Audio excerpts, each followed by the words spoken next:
The airport was alive with sound, rolling luggage clattering, announcements echoing in multiple languages, and the steady hum of tired travelers shuffling toward their gates. JFK International was never quiet, but tonight felt particularly restless. Amid the sea of faces, one man walked with a kind of stillness that made him stand out. Marcus Johnson. He didn't hurry. He didn't dart his eyes to the departure boards like others did. His stride was measured, his posture straight, his expression unreadable. He wore a tailored navy blue suit that fit perfectly against his frame, shoes polished to a shine, and a slim black carry-on gliding behind him. Marcus looked like someone with purpose. But more than that, he carried himself with quiet authority, the kind that makes people wonder who you are even before you say a word. And yet, the stares followed him. They always did. A young couple near the boarding line exchanged a quick glance when they saw him. The man leaned toward his partner and whispered something she answered with a smirk. Another passenger, a middle-aged man with a laptop bag slung across his shoulder, shifted awkwardly, as though Marcus had stepped too close, even though there was more than enough space. It was subtle, almost invisible to the untrained eye. But Marcus had lived his whole life recognizing these gestures. The polite distance, the forced smiles, the suspicion without cause. He had felt it in boardrooms, on sidewalks, in restaurants, and especially in first-class cabins. The announcement came over the intercom, now boarding group 1. First-class passengers and our premium members may proceed. Marcus took a deep breath and stepped forward. At the gate, the attendant scanned his boarding pass. Her professional smile held for a moment, but her eyes flickered in quiet surprise. Maybe she hadn't expected a black man in a tailored suit, holding a first-class ticket. Maybe she thought his pass belonged to someone else. Still, she forced a polite tone. "Enjoy your flight, Mr. Johnson." Marcus nodded. "Thank you." He walked down the jet bridge, its metal walls vibrating faintly with the life of the plane waiting ahead. The faint smell of fuel mixed with cool recycled air. Each step he took echoed with a quiet thought he carried on every trip. Would this flight be peaceful? Or would it remind him, once again, of how quickly respect can vanish when prejudice takes the seat beside you? The cabin of the plane gleamed with soft lights and the smell of leather. First class was already filling with passengers. Executives hunched over laptops, a woman sipping champagne while scrolling on her phone, a young influencer angling her camera for a boarding aesthetic clip. Marcus located his spot, a wide window seat that looked out over the busy runway. He stowed his carry-on in the overhead bin, careful not to bump the bag beside it, then settled into the seat. The leather cushioned him in familiarity. He leaned back, exhaled, and for a moment, allowed himself the comfort of silence. But silence never lasted long. One of the flight attendants was moving briskly through the aisle, checking passengers and adjusting details. She had blonde hair pulled tightly into a bun, crisp uniform neatly pressed, and an expression that suggested she lived for order. Her name tag read Claire. At first, she didn't notice Marcus. She passed by other seats, nodding briefly, until her eyes landed on him. She froze. Her brows drew together. Her gaze dropped to the manifest in her hands, then back to Marcus. Her lips pressed into a thin line. "Excuse me, sir," she said, voice clipped. "I believe you're in the wrong seat." Marcus glanced up calmly. "This is 2A, correct?" "Yes," she said quickly. "But these seats are reserved for our first-class passengers. Economy boarding hasn't even started yet." Marcus studied her face, the tension around her eyes, the sharpness in her voice. She didn't ask the man in 2B for his boarding pass. She hadn't stopped the influencer setting up her phone in 3A. Only him, quietly. He reached into his jacket and retrieved his boarding pass. "I'm a first-class passenger. Here's my ticket." She took it with a tight smile. Scanned it. Her jaw stiffened. It confirmed everything. Marcus Johnson, seat 2A. But still, she hesitated. "Well," she said finally, voice softening but still strained. "Sometimes these systems make mistakes." "Perhaps." "There's no mistake," Marcus interrupted gently, though his tone was firm. "This is my seat. Other passengers had started paying attention. The man across the aisle lowered his newspaper. The influencer's phone tilted slightly, capturing the edge of the exchange. A ripple of whispers moved down the row. Claire's cheeks colored. She forced another smile, though her eyes betrayed frustration. In that case, she said slowly, "Would you mind moving to 4C instead? We like to keep this row available." Marcus tilted his head. "For whom?" Her face flickered. "Excuse me? For whom do you want this row available?" She shifted on her feet. "For one of our preferred passengers." Marcus held her gaze.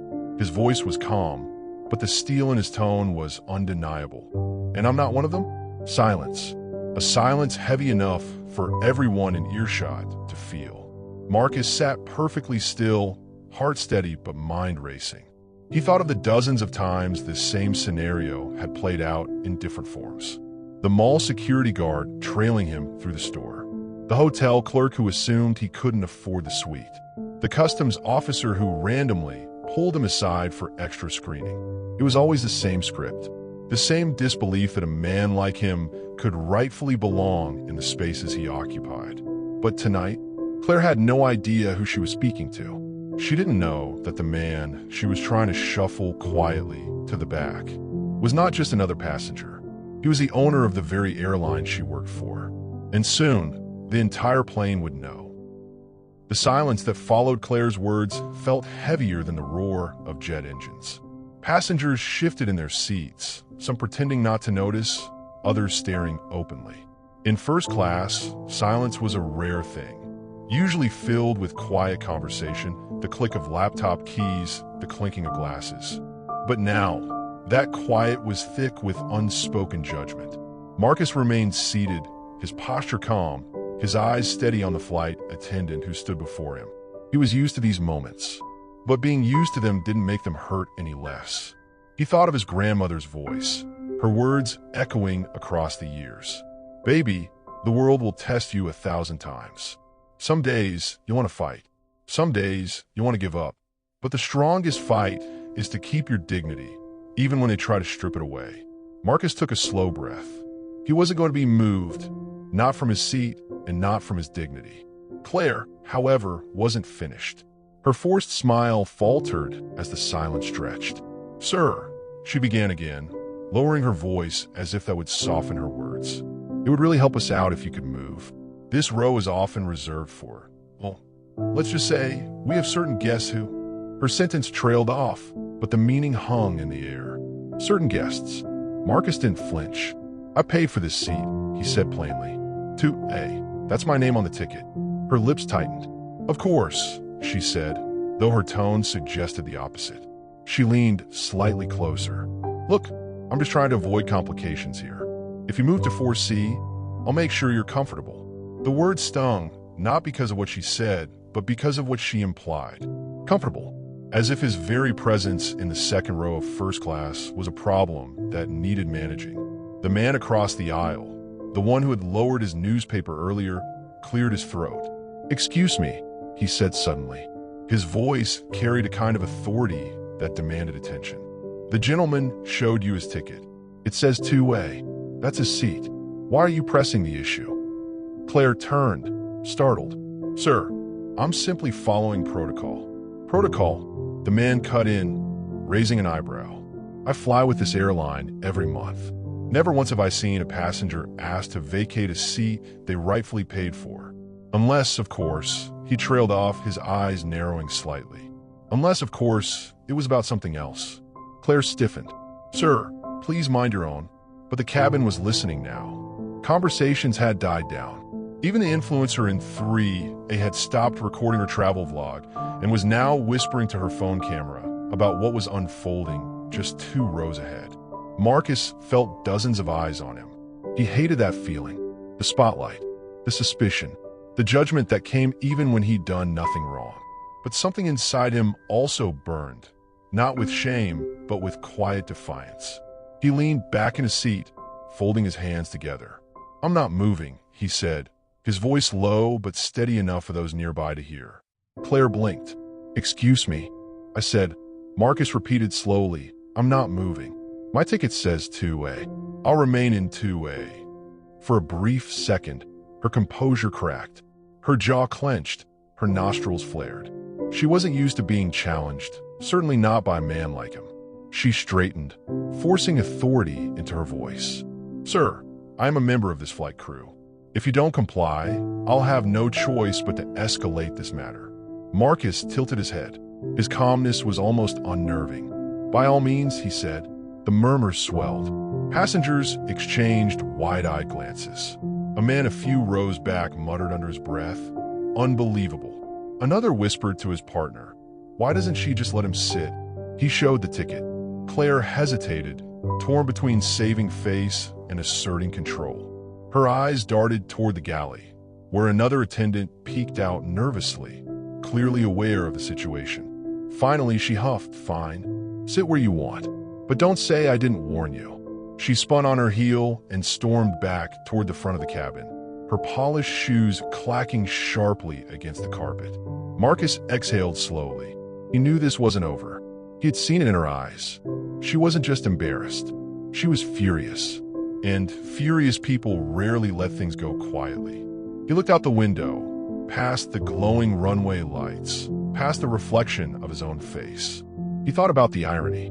Here he was, not just a paying passenger, not just a man with a first-class ticket, but the owner of the very airline whose employee had just tried to push him from his rightful seat. If only she knew. If only they all knew. But he wasn't ready to reveal it. Not yet. Sometimes, the lesson is sharper when the truth comes at the very last moment, when arrogance has no room to retreat. The plane's engines roared to life, vibrating through the cabin. Passengers buckled their seatbelts. Safety announcements began, though the usual calm voiceover felt strangely hollow against the tension still hanging in the air. Marcus fastened his belt, his mind wandering back through the years. He thought of all the times he had been told he didn't belong, all the times he had been asked to step aside, to wait his turn, to move somewhere else. And yet, here he sat, not because permission had been granted to him, but because he had taken every setback, every insult, every prejudice, and turned it into fuel. The fuel that built an empire. The fuel that allowed him to own the very plane that was now taxiing down the runway. He smiled faintly, the kind of smile that carried both pain and power, because Claire had no idea that her attempt to humiliate him was only setting the stage for her own lesson. And when that lesson came, it would be unforgettable. The aircraft rolled forward, engines rumbling beneath the floor. Safety demonstrations had ended, lights dimmed, and the hum of anticipation filled the cabin. For most passengers, the flight was beginning. But for Marcus Johnson, it felt like a storm was just gathering. Claire had retreated to the galley, but her presence still lingered like a shadow. Marcus could feel it. The stiff air, the whispered conversations, the stolen glances. People weren't just waiting for takeoff. They were waiting to see what would happen next. The man across the aisle leaned toward Marcus. His voice was low, careful. "You handle that well. Better than I would have." Marcus offered a faint smile. "I've had practice." The man nodded knowingly, then leaned back into his seat. His eyes, however, kept flicking toward the galley where Claire stood, whispering urgently to another crew member. Marcus's instincts told him she wasn't done. He had encountered people like Claire his whole life. People who couldn't stand the idea of being proven wrong, especially by someone they didn't expect to be right. Minutes later, Claire returned. Her smile was back, but it was sharp now, almost brittle. "Sir," she said, her voice loud enough for several rows to hear, "I've spoken with the captain. If you don't comply with my request to move seats, we may have to delay takeoff until this matter is resolved." The murmur of passengers rose instantly. Heads turned. A woman in 1C frowned and whispered, "Why is she making this a big deal?" A man 3 rows back groaned, "Are you kidding me? We're going to be late because of this." Marcus didn't flinch. He looked up at Claire with calm eyes. "And what exactly is the issue again?" "My boarding pass says 2A. I'm sitting in 2A." Her cheeks flushed. This row is typically reserved for. She stopped herself, then forced another smile. "It's a matter of internal policy." The man across the aisle spoke up again, louder this time. "Internal policy? Don't insult our intelligence." He bought the seat. He showed you the ticket. Let him be. Others chimed in. He's not doing anything wrong. This is ridiculous. Just let the man sit where he belongs. The tension was no longer confined to row 2. It was spreading through the entire cabin. Claire's face tightened. "Ladies and gentlemen, please remain calm," she said, her voice cracking slightly under the weight of so many eyes. She turned back to Marcus. "Sir, this is your final chance to move, or I will have security escort you off this plane." A gasp rippled through the cabin. Escort him off? For sitting in the seat he purchased? Marcus sat perfectly still. His pulse beat steady, his breathing calm. On the outside, he was composed, but inside, memories flashed. Memories of battles fought long before this flight. Being pulled over for no reason other than driving the wrong car in the wrong neighborhood. Being told by a bank manager that he should consider smaller ambitions when he asked for his first business loan. Being turned away from luxury hotels until he pulled out a black card with his name etched in gold. Every insult, every slight, every moment someone tried to make him feel smaller. He carried them all with him, not as wounds, but as fuel. And this moment was just another log on the fire. He raised his eyes to Claire, his voice quiet but unshakable. "You do what you need to do. I'm not moving." The firmness of his tone cut through the air like a blade. Passengers murmured again, some nodding in support, others whispering in disbelief at Claire's persistence. The influencer in 3A angled her phone just right, whispering into the lens, "You guys, this is insane first-class drama." He literally showed his ticket. This is going viral. Claire's chest rose and fell quickly. She was trapped between her pride and her duty, and pride was winning. She turned sharply and marched back to the front, disappearing behind the curtain that separated first class from the cockpit. The cabin buzzed. Unbelievable. Poor guy. She's really about to call security? Marcus leaned back, gazing out the window. The runway lights blurred against the glass. He remained silent, but inside, a storm raged. Not of anger, but of resolve.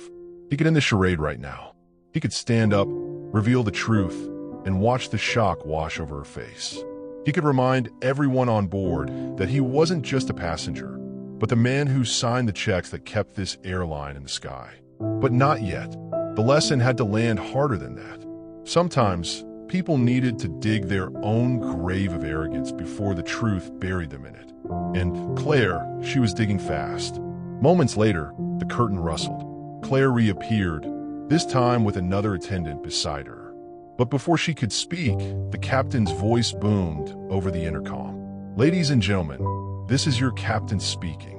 We've been informed of a seating dispute in the cabin. Please resolve it quickly so we may proceed with takeoff." Every head turned toward Marcus and Claire. The spotlight was brighter than ever.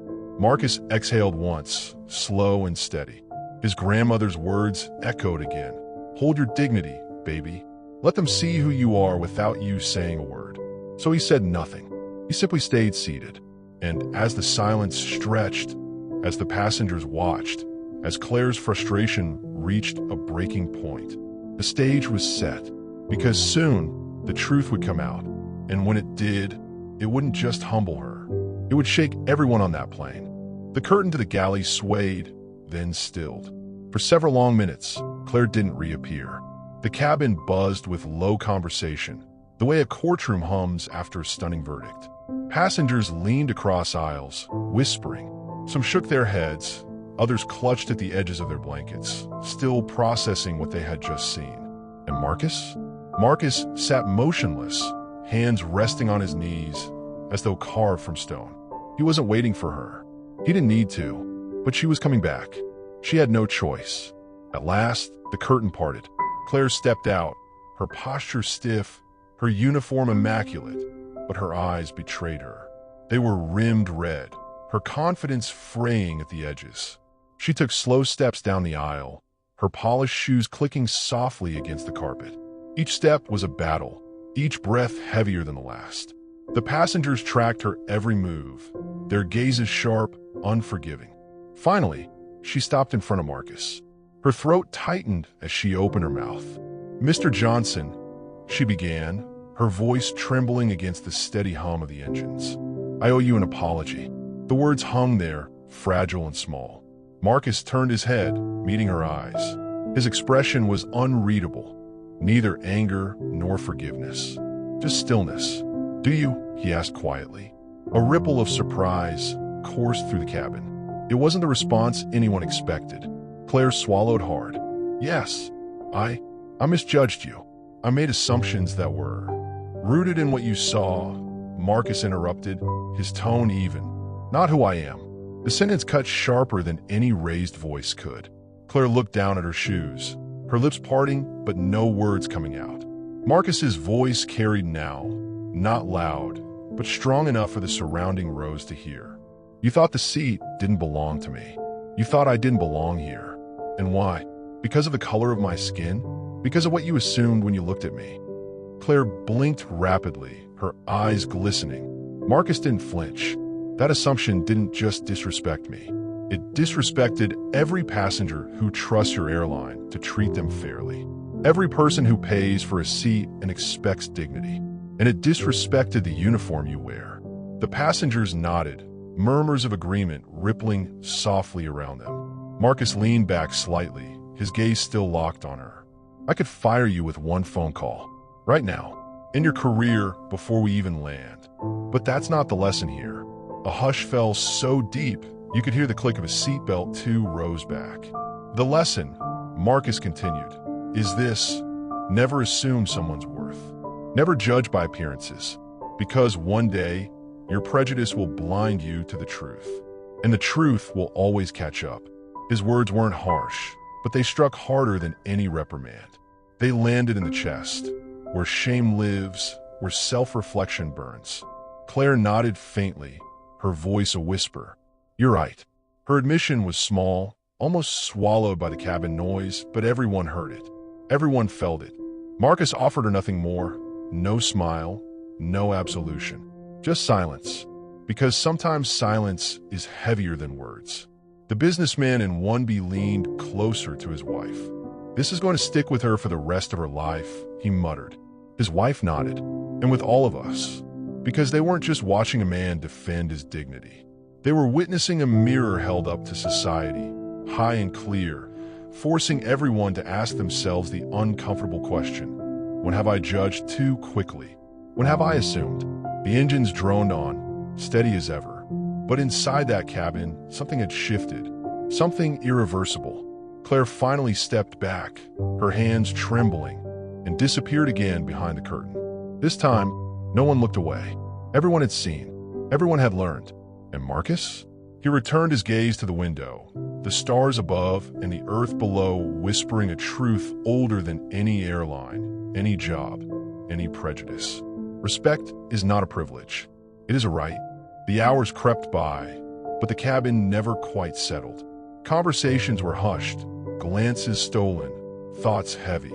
The incident replayed in every mind like a film reel they couldn't pause. And at the center of it all sat Marcus. Calm, silent. His presence radiated something far greater than ownership of an airline. It was the weight of dignity reclaimed, of a battle fought without fists or fury, but with truth. The captain's voice eventually broke the quiet. "Ladies and gentlemen, we are beginning our descent into Paris. Please fasten your seatbelts and ensure your tray tables are stowed." The passengers obeyed, but their minds weren't on safety protocols. Their minds were on what they had witnessed and what it meant. As the plane dipped through layers of cloud, a woman in two, leaned toward Marcus. Her voice was soft, almost reverent. "Sir, thank you," she whispered, "for teaching all of us." Marcus offered a small nod, not of pride, but of acknowledgement, because he hadn't done it for applause. He had done it because it was necessary. The wheels touched down with a roar. The cabin jolted slightly, and a chorus of sighs filled the air. But unlike most flights, there was no rush to unbuckle, no scramble to grab bags. Instead, there was a kind of reverent stillness, as if no one wanted to break the moment that had bound them together. The seatbelt sign chimed off. Passengers rose slowly, many pausing to glance at Marcus again. Some nodded respectfully. Others offered faint smiles. A few, ashamed, looked away. But every single one of them carried something they hadn't boarded with. A story, a lesson, a truth. Claire emerged once more, this time stripped of the authority her uniform once symbolized. She moved carefully, her eyes lowered, as though afraid to meet anyone's gaze. When she reached Marcus, she stopped. For a long moment, she said nothing. Then, with a trembling voice, she managed, "I will never forget this." Marcus studied her, and though he said nothing in return, his silence carried the same weight as his earlier words. Because some lessons don't need to be repeated. They simply need to be lived. As Marcus stepped off the plane, the cool Paris air greeting him at the jet bridge, he heard his mother's voice echoing once again in his memory. "Son, don't ever let anyone define your worth by the way they look at you. Carry yourself with dignity, and the truth will always reveal itself." He exhaled, a quiet smile touching his lips.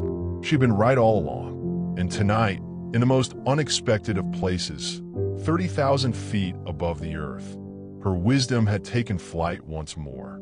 To the passengers, it had been a shocking revelation. To Claire, it had been a humbling downfall. But to Marcus, it was something deeper, a reminder that prejudice, no matter how common, is never permanent. It can be challenged, it can be dismantled, and it can be overcome. Because respect is not earned through wealth or power, but through humanity. And when humanity is denied, when assumptions take the place of truth, justice has a way of finding its voice. Moral takeaway for YouTube audience. Never judge a person by their appearance. Never assume someone's place, their worth, or their story. Behind every face is a journey you cannot see. And sometimes, the very people the world underestimates are the ones shaping it. So the next time you're tempted to judge, remember this flight. Remember Marcus. And remember that respect is not optional. It is a right. Treat everyone with dignity. Justice always finds its wings,